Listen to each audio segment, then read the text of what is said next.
Assalamualaikum warahmatullahi wabarakatuh. Perkenalkan, nama saya Nadine Habib Prasetyo, NIM 171555002, Prodi Teknik Informatika, kelas reguler dari mahasiswa STIMIK YMI Tegal. Baik, di sini saya akan menjelaskan beberapa soal dan jawaban yang telah diberikan oleh Bapak dosen Bapak Gunawan.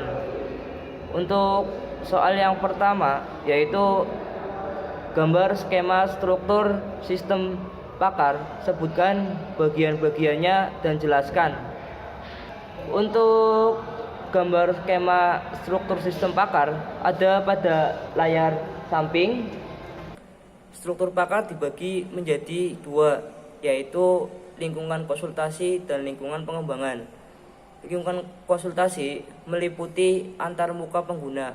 Antarmuka pengguna merupakan mekanisme yang digunakan oleh pengguna dan sistem pakar untuk berkomunikasi. Selanjutnya, basis pengetahuan. Basis pengetahuan mengandung pengetahuan untuk pemahaman, formulasi, dan penyelesaian masalah. Selanjutnya, akuisis pengetahuan. Akuisis pengetahuan adalah akumulasi, transfer, dan transformasi keahlian dalam menyelesaikan masalah dari sumber pengetahuan ke dalam program komputer. Selanjutnya ada mesin atau motor inferensi. Komponen ini mengandung mekanisme, pola pikir, dan penalaran yang digunakan oleh pakar dalam menyelesaikan suatu masalah. WordPress merupakan area dari sekumpulan memori kerja, working memory, yang digunakan untuk merekam kejadian yang sedang berlangsung termasuk keputusan sementara. Selanjutnya, fasilitas penjelasan. Fasilitas penjelasan adalah komponen tambahan yang akan meningkatkan kemampuan sistem pakar. Selanjutnya, perbaikan pengetahuan. Pakar memiliki kemampuan untuk menganalisis dan meningkatkan kinerja serta kemampuan untuk belajar dari kinerjanya. Untuk pengertian dari lingkungan konsultasi, yaitu pada area konsultasi, seorang user yang bukan ahli dapat berinteraksi atau berkonsultasi dengan sistem pakar melalui antarmuka program sistem pakar. Melalui antarmuka ini, sistem pakar mencoba untuk mengumpulkan informasi tentang masalah dari user, biasanya melalui mekanisme tanya jawab. Pengertian dari pengembangan yaitu dengan area konsultasi.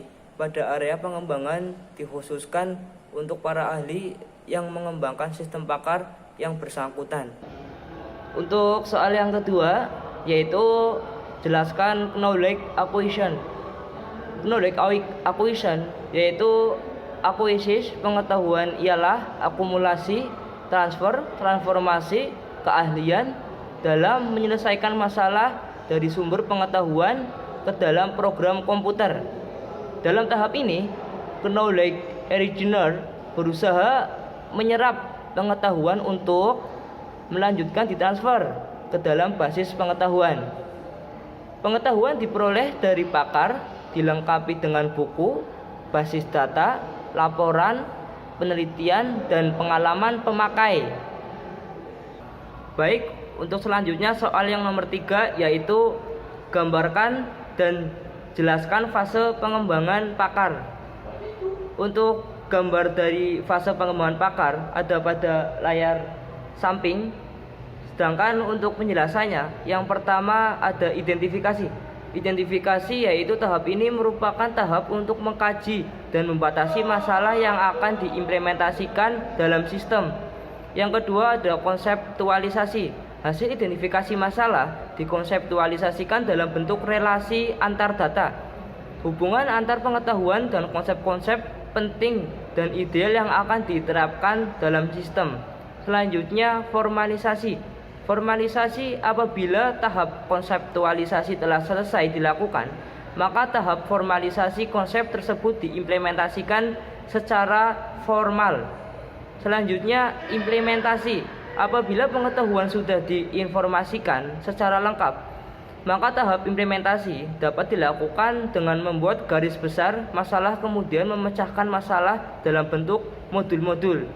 Selanjutnya, evaluasi. Sistem pakar yang selesai dibangun perlu untuk dievaluasi untuk menguji dan memunculkan kesalahannya. Pengembangan sistem diperlukan sehingga sistem dibangun tidak menjadi usang dan investasi sistem tidak sia-sia. Selanjutnya soal yang nomor 4, yaitu sebutkan dan jelaskan modul-modul dalam sistem pakar. Yang pertama ada modul penerimaan pengetahuan knowledge acquisition mode. Sistem berada pada modul ini pada saat ini menerima pengetahuan dari pakar. Proses pengumpulan pengetahuan yang akan digunakan untuk pengembangan sistem dilakukan dengan bantuan knowledge engineer.